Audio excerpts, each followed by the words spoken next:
2 agenda items, so we'll start right out. We have 2 gentlemen here from Logier Consulting to discuss Phase 2 environmental assessment on 600 Ridge Road, which many people watching at home may know as the Webster Furniture Strippers previously.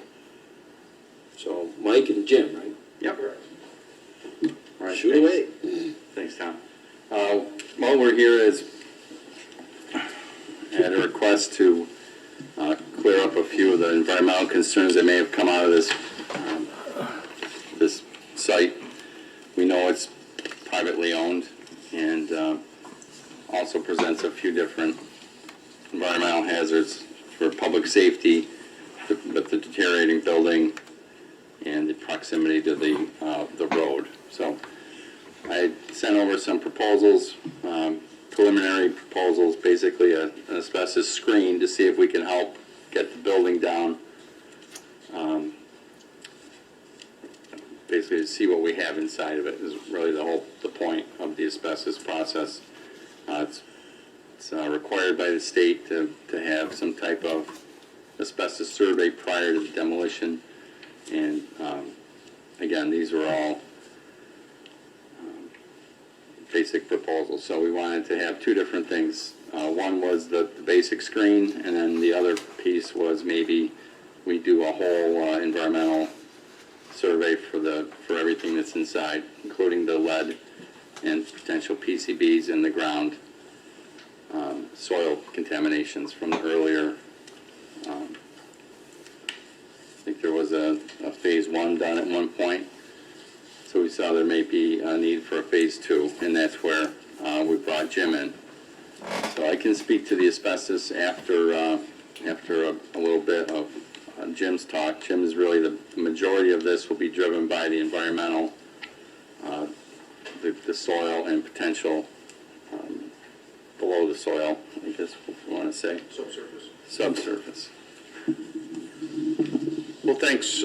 Thanks for the opportunity to come in. I'm Jim Moore. I'm the owner operator of JM Environmental Consulting, LLC. I'm here to present you with just an overview of a Phase 2 environmental site assessment for the former Webster Furniture Stripper property at the 600 Ridge Road, Webster, New York location. If you all have your PowerPoint presentation on paper, there's like 6 slides. If we go to the second page, if you just look at a preliminary characterization, the goal is to determine the presence and the degree of the contamination on the property for the environment. And the components to that are planning the sampling program. You need to know what you're going to analyze for. Then you'd be going out and doing the field activities, field work. You would determine in the field, based on PID readings, visual inspection, what samples you're going to analyze for what depths, what area, based on the borings that we put in. Once they get submitted to a laboratory, there will be a return time, a 10-day return time, 10 business days for the lab to present that data to me. There's certain QA/QCs that you can do for the lab data, which depicts the percent recovery within the laboratory. Once we receive that data, I'll review it. I'll present it if it's a commercial property, or if you want to make it a residential property, or whatever it's going to be over there. There's different limits that we have to look at for in comparison to what the detection of the results are, and that will go into the report. The third page, again, developing the sampling plan. You got to develop that sampling program, determine the parameters to analyze, choose the sampling and the quality assurance techniques. fourth slide just presents the site location. I figured I'd put that in there, just as a reference on how tight the property lines are. There's not much area there to be able to put borings in. But there are locations, I drove by there, so there are some locations we can put them in. The fifth slide, I put a proposed boring locations in to identify, and two of them are in the garage area. I had a discussion with the subcontractor for the geoprobe, and he does have a low profile geoprobe that we could core a sample, and then we can go down 8 to 12 feet below ground surface without taking the garage down at this point, to save a little bit of money, unless you feel that we should be taking the buildings down prior to the phase 2 investigation.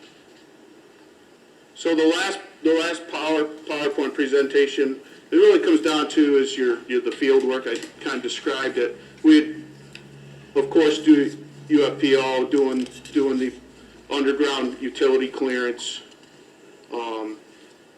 sampling methodology, making sure the instruments are clean between borings, record any notes or photos as we go along. I'd be geologically logging the samples, and reviewing the presence of each core as we go vertically. And then I would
what legality is there that gives us the right to go into on that property and test? Why is it, when does it become our responsibility to do so? If we're liable, I mean, the parts of the front of the building have already fallen off. And people that walk that neighborhood all the time have called me personally to tell me that things are falling off over the years. Things are falling off and they're worried about somebody getting hit by a brick or whatever. What makes us responsible for that building if we don't own it? And how can are we not trespassing if we enter that property? Unless we condemn it. Well, Charlie, we talked about that with the gentleman from the county. There are a couple of ways, and you might have remembered them. I had it in my notes of how you get access to it. Well, first of all, the current owners handed the keys to Rod Potter. Okay. That's how we had, right, and that's how we had access to this Okay, point. so that's an answer to the one. And also, to anticipate a question, because this is where you're going, in terms of liability, of course, the current owner or owners would be primarily liable. I have no idea what their insurance situation is or what their financial situation is, but if anybody was harmed, I would think they would be primarily liable. Again, like you all, I'm not sure how the town would be. And legally, what right do we have to go in and condemn? That's pretty vague. This is not a situation where, as we have in the past, gone in and condemned a few buildings around town and then had them torn down, etc. Those were all residential properties and were dangerous to people either who were living in them or wanted to move back into them. There was different reasons. That's pretty much the standard. Here, as far as I know, it's not a residential property, nobody is living in the property, it's commercial.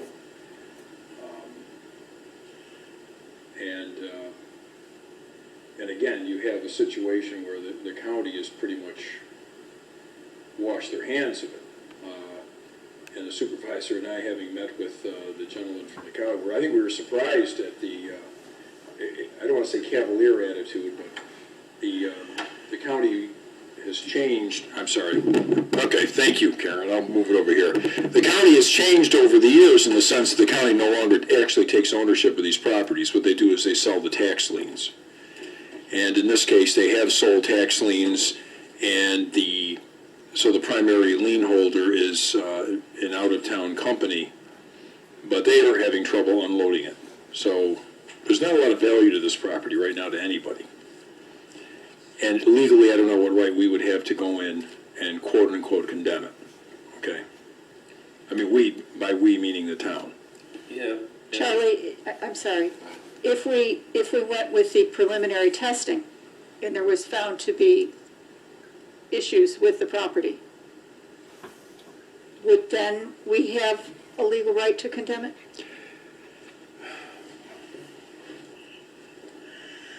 I don't know the answer to that. I mean, it's one of those things where, I've been doing this a long time, it's one of those things I'd have to really do research on to find a basis or a means to possibly do that.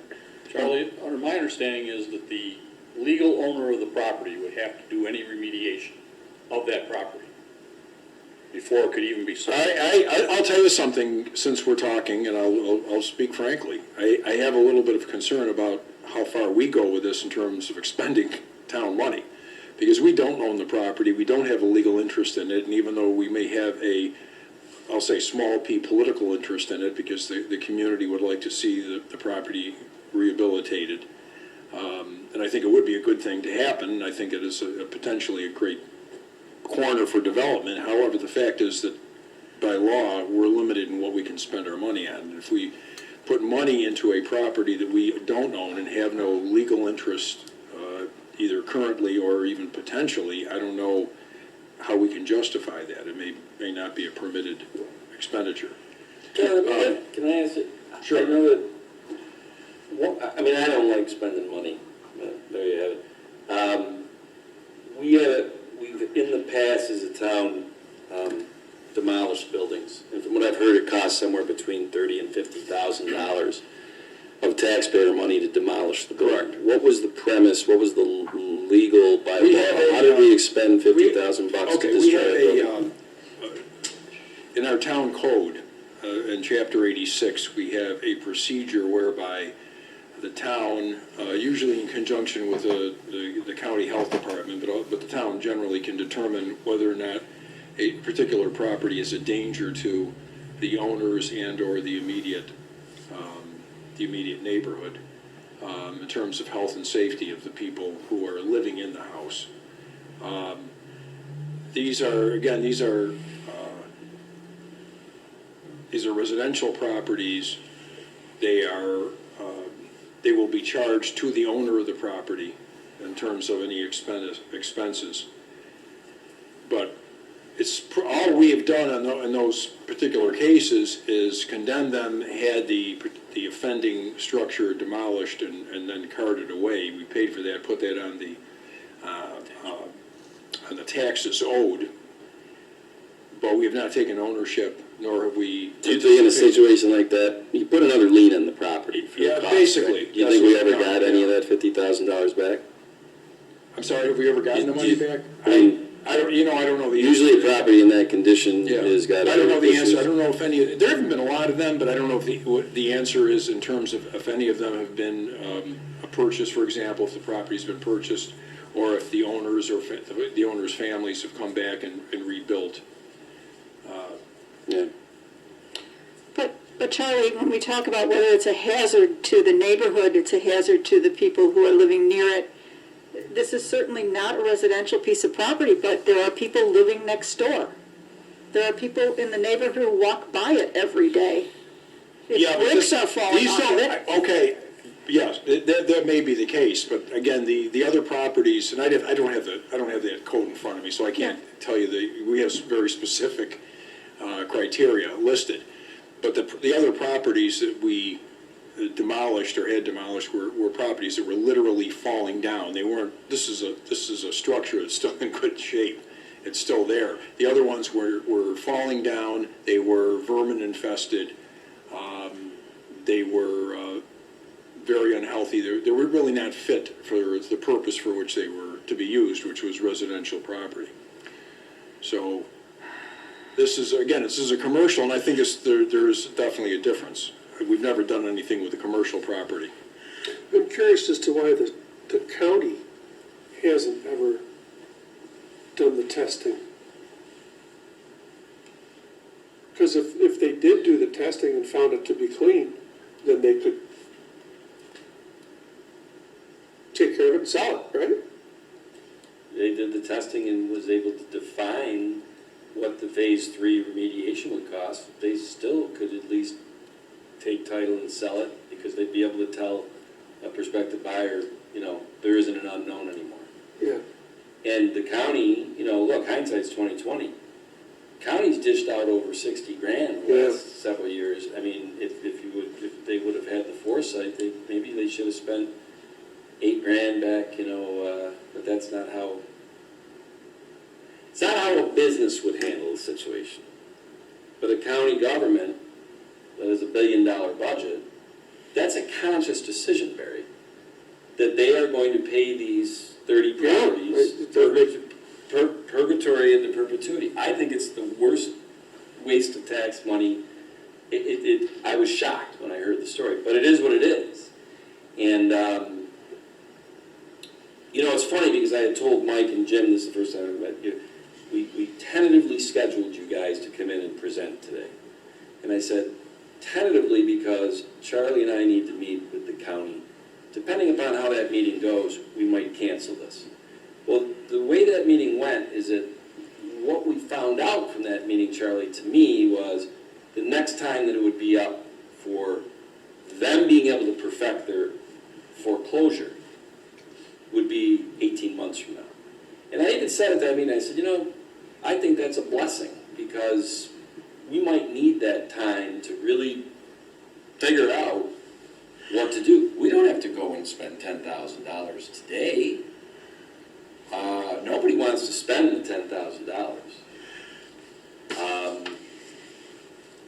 everybody wants the end goal, I think, I don't wanna Yeah. speak, of that place being resolved.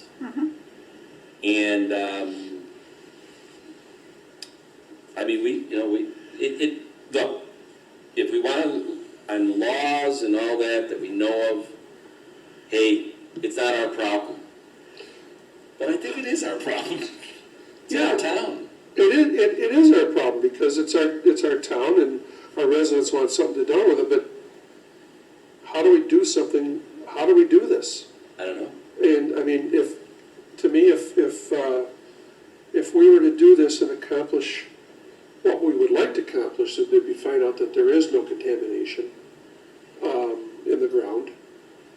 And if somehow we could work through this and recoup some of the monies we expended to discover that, I would think that's really a good idea. But what we're looking at right now is going in to find out, one, it's either contaminated and the county will take it and deal with it, or two, it is contaminated, the county isn't gonna do anything with it, and there it is, and we can't do anything either, so it's not ours to clean up, and if it is contaminated and we did take ownership of it, then it would be up for us to clean it up, because it would become ours.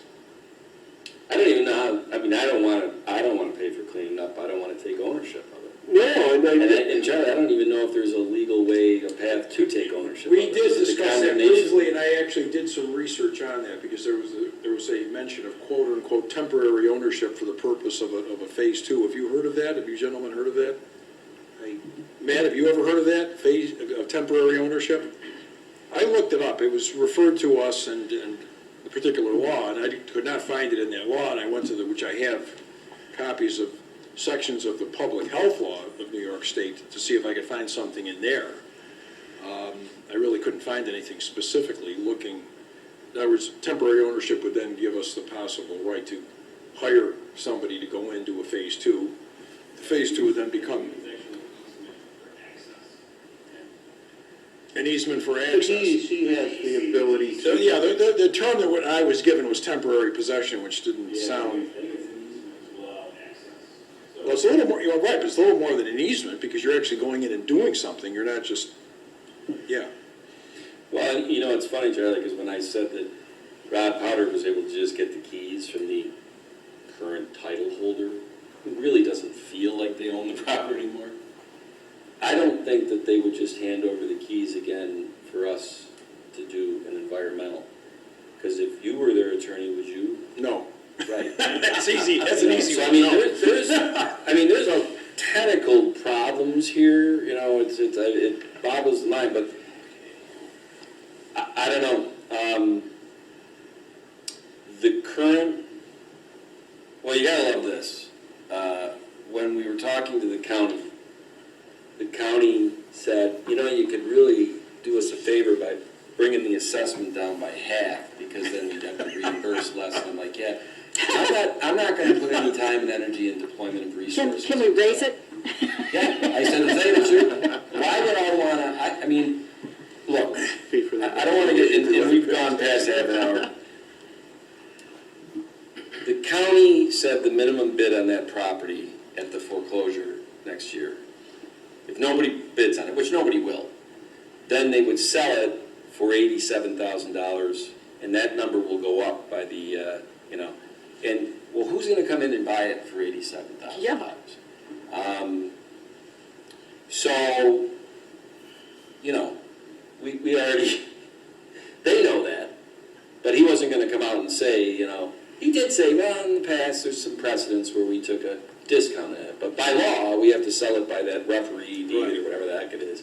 You know, we've got to sell it by law by that referee deed until nobody will buy it for that, and then we'll negotiate down.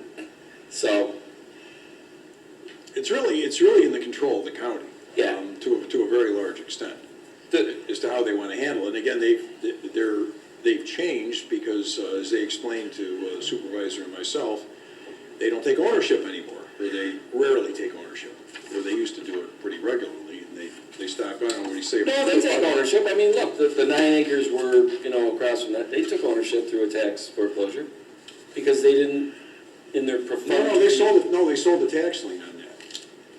Right, when you say take on, right, yeah. I'm sorry. We I thought you meant the- renegotiated the taxes, Right. yeah. I mean, they, instead of, in lieu of foreclosing on taxes, they're selling, yeah. Right. Yeah. But they're not actually taking title to where they become the owners, and then they would be the ones who would. I guess the way I'm looking at it, and I stand corrected, if you want to correct me, obviously, but it seems to me, this is a gamble. We're hoping that the phase two is somewhat positive, or not negative anyway, that therefore that would then be a selling point for somebody that wants to come in and. But did I understand you to say that the county had already done some very preliminary walk-in, look at it, and say, yeah, it's okay? No, they don't go in it. What they've done, They looked at it. they didn't even look at it. They look at like a title report and Okay. a usage, and that's what, that's their perfunctory environmental Right. assessment. Okay. What they have done, Patty, since 2008, well, actually, they sold the tax liens from 08 to 13. From 2014, I'm trying to think how this, they have gone and put this property into the tax foreclosure process every single year. And every single year, they got to do all the proper notifications to all the lien holders, right? And then it ends up in September at the foreclosure auction. And if nobody buys it, then the county makes a decision. Do we take title, or do we say we don't want it? And essentially, for 15 years in a row, they have said, They don't want it. we don't want it. And that is purgatory into perpetuity. The 87,000 comes about from the taxes from 2013 when they sold it, okay. You understand? Yes. Yep. Well, So, like I said, I was kind of glad, in a way, that the gentleman said that because of COVID and the way the tax foreclosures are working, there's not going to be a September 21, or it's too late, I don't know. So it would be September 22, and I said, that's not altogether a terrible thing, because we might need time to have people think, okay, everybody wants the same end goal, the thing resolved, and owned by some private developer, and they either revitalize that building or they knock it down and they build something else, which we've said, because of the size of the lot, probably would entail some adjacent properties on Ridge and going north on Gravel. How to get to that end goal? Can I ask the gentleman a couple of questions? Sure. In terms of the phase two, it's required, once you do a phase two and you declare it a phase two, you are required to report it to the DEC? Correct. Okay. Unless it's under legal, Unless there's a court order or something prohibiting that, you are by law required, or by regulation required to report. And then it becomes public, or it becomes foilable? Foilable, yes. Okay, so it wouldn't become public per se, but it is foilable. Correct. Okay. Is there a different standard for and this is a sort of a general question, but maybe you can answer. Is there a different standard for remediation if the property is owned by a private individual as opposed to a government? I do not believe so. I think it's the same. So if there were findings on a phase two, well, it could lead to a phase three, right? If there, Well, there could be more delineation, horizontal and vertical extent. okay. So a private, it wouldn't make any difference then, you're saying, between a private at this point? And Correct, as far as I'm aware. Okay. What about if it goes to phase three and there's more contamination found? Do you know if that's the case? It just gets tougher because it's, this type of property, it's so tight, with the property lines. If it extends out, into other, properties, it gets harder because Like if then you it get, leached out into the ground because of Right. where it is, it's raised and it's on a hill. right, if it's spread, Right. Gets in the ground, water's traveling, there's ramifications to distance with that. So then you have a harder time getting into residential you know, neighboring properties, you know, try to stay in right-of-ways, you know, put some wells in if you needed to do such. That's worst-case scenario. You know, if it's all just shallow, if it's on the surface, it hasn't leached down through, you know, most of the soils out this way are, you know, well, some of the areas is sandy over in that area. I'm not real familiar with that little stretch of area, but, you know, it may not have leached through. What kind of chemicals would normally be used in a furniture stripping store? Well, you got your lacquers, your thinners, your. Would those be held in the soil, or would they dissipate in time? Oh, they could go vertical, yeah, they could travel, yeah. And I said that the phase two in aggregate was around 10,000.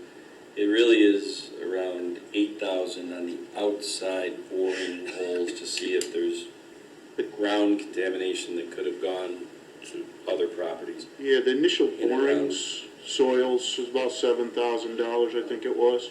The 67. inside test, I think, for just asbestos was like 1,000.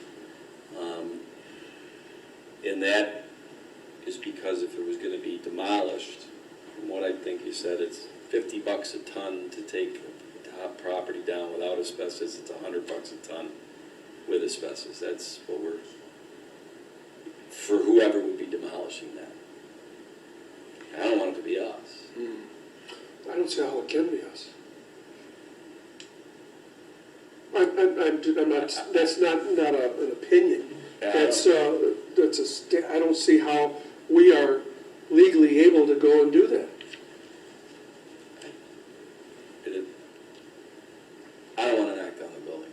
And the thought of spending that kind of money to knock down a building, to me, is a waste of whatever. That's why I thought, and I get it, there's legality problems, there's whatever. It's a risk. Sitting around and just people talking over coffee and speculating for 15 more years about, I wonder what's over at that property. That can be done. Going in there and doing a phase two From is... what Rod said, part of the roof is already caving in. Part of Rod's report said a portion of, He did. either the garage or the building, I forget. It's not livable, No, but it's not, it's in better, it's solid. it's brick. It's brick, exactly. So, like I said, you know what? Guys, it's 6:14. It is an interesting conversation, and I gotta say this. I mean, it's March of 2021. It'll be at the tax foreclosure auction in September of 22. And if we don't do anything in the next 18 months, I can tell you what's gonna happen. No one's gonna bid, and then they're gonna let the current owner keep it. And that's what's gonna happen in September 23. Because that's what's happened all the time. September 24, and on and on and on and on and on. And I'm just saying that I'd like to think, because there's some bright people around here, there's gotta be a way to come up with a strategy to get to the end game. And there's no other way to get to the end game except for taking the risk of doing a phase two, whether it's donated by somebody, whether it's allowed by the, whether we pay for it or somebody pays for it or whatever, because that phase two could come out that there's nothing wrong with the property, or it's very minimal. It also could come out that there's uranium there, and it goes 10 feet down, and it's going to cost $1 billion. It's an exaggeration to make a point. But, I mean, Well, it'd be worth a lot of well, I was going to say, maybe we could, get some energy. He'd want to keep his samples. I just, I think you're right. The fact that we have extra time on this, September of 2022, can work in our favor. It's certainly not what any of the residents want to hear because they want this done yesterday. And to think of waiting another 18 months is not going to be real palatable to them.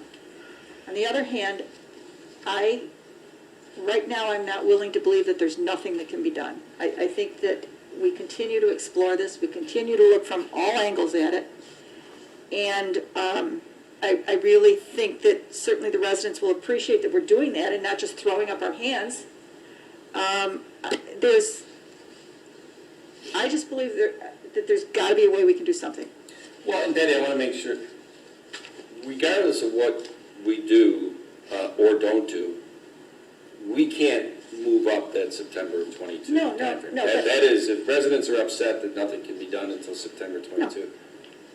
No, things can be done in the 18 months leading Exactly. up, but there will be no somebody buying it, somebody developing, or whatever, because it's got to go through the next tax foreclosure auction at the county, and that's September 22. But I think that time will allow us to perhaps to stage something where the Yes. results may be different in that September auction than they have for the past 14, 15 years, whatever it's been. Or maybe there'll be a resident out there that's passionate enough, they're willing to come forward and pay for it. Well, even then, Charlie would have to say, okay, great, we got the money, it's not, it's donated, but what's the risk? It's, Yeah. once again, the question of, okay, so now we go and get it done, and now... Yeah, I'm not gonna get into it right now, but I definitely have opinions on how far we should go, even Yeah. under those circumstances. I'm wondering if we can go at all. Well, and that's, we're not gonna figure that out tonight. Okay. Next. Mike and Jim, I hope that... Thank you for coming in. Thanks for your report. And, Yes. No problem. I hope you understand our conundrum here. I understand completely the situation, Okay. the only way you might be able to get on the property is through the DEC.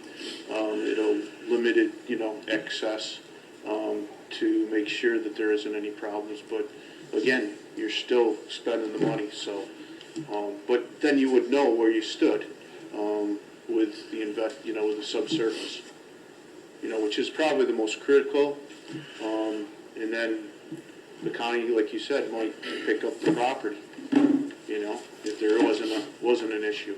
But again, why aren't they doing it, I guess, is the key. And here's the thing. I mean, realistically, if it gets paid for, and there's no liability tail, I'll say TAIL, to the town, we might be onto something here. Once the results are known, the community, especially developers and whatever, would know that, hey, in September 2022, that property's coming up. And now I know what environmental issues it has. Exactly. So, the county probably won't get their minimum bid because, whatever, but then they probably would take title to it because some developer's been talking to them about, I'd buy that. That's not gonna happen unless it's defined what is the problem. And as long as the town, I look at it, who said that, maybe a citizen comes up and says, I'll do the money. Well, as long as you, Charlie, figure out how we don't have any liability to remediation or any of that stuff, I don't believe we do. to me, I can't, having something where we're like, well, we think it might have this, we don't know if it has this, that's untenable to me, especially when it's going to go on forever and a day. But those are the two big things, the cost and whether we legally, and I see that as a town could pay for it, and two, even if it was paid for by somebody else, Charlie, how do you tell us unequivocally, irrefutably, whatever they find on that thing, it's not our problem. But at least it's defined now, the DEC knows what it is, the county knows, Well, I didn't want to get into this, but the fact of us going onto the property may create a problem in and of itself legally and make us incur a possible liability, which we don't really have right now. Yeah. Will the DEC have any jurisdiction over this? They, like I've asked them to help. They said, well, nothing we see in our files that indicates that anything's significant enough, so phase 2 needs to be done. Yeah, they won't do the phase 2. So nobody's going to do the phase 2 because we're stopped legally or financially or for whatever reason, and the DEC won't do anything until they have the phase 2. So we're like at the catch-22 situation, really. right. Bureaucracy at work. It's amazing. Hey, Thanks, guys. thank you, Jim. Thank you. Thank you. Thanks for your time. No problem. We understand it. Thank you. We will be in touch.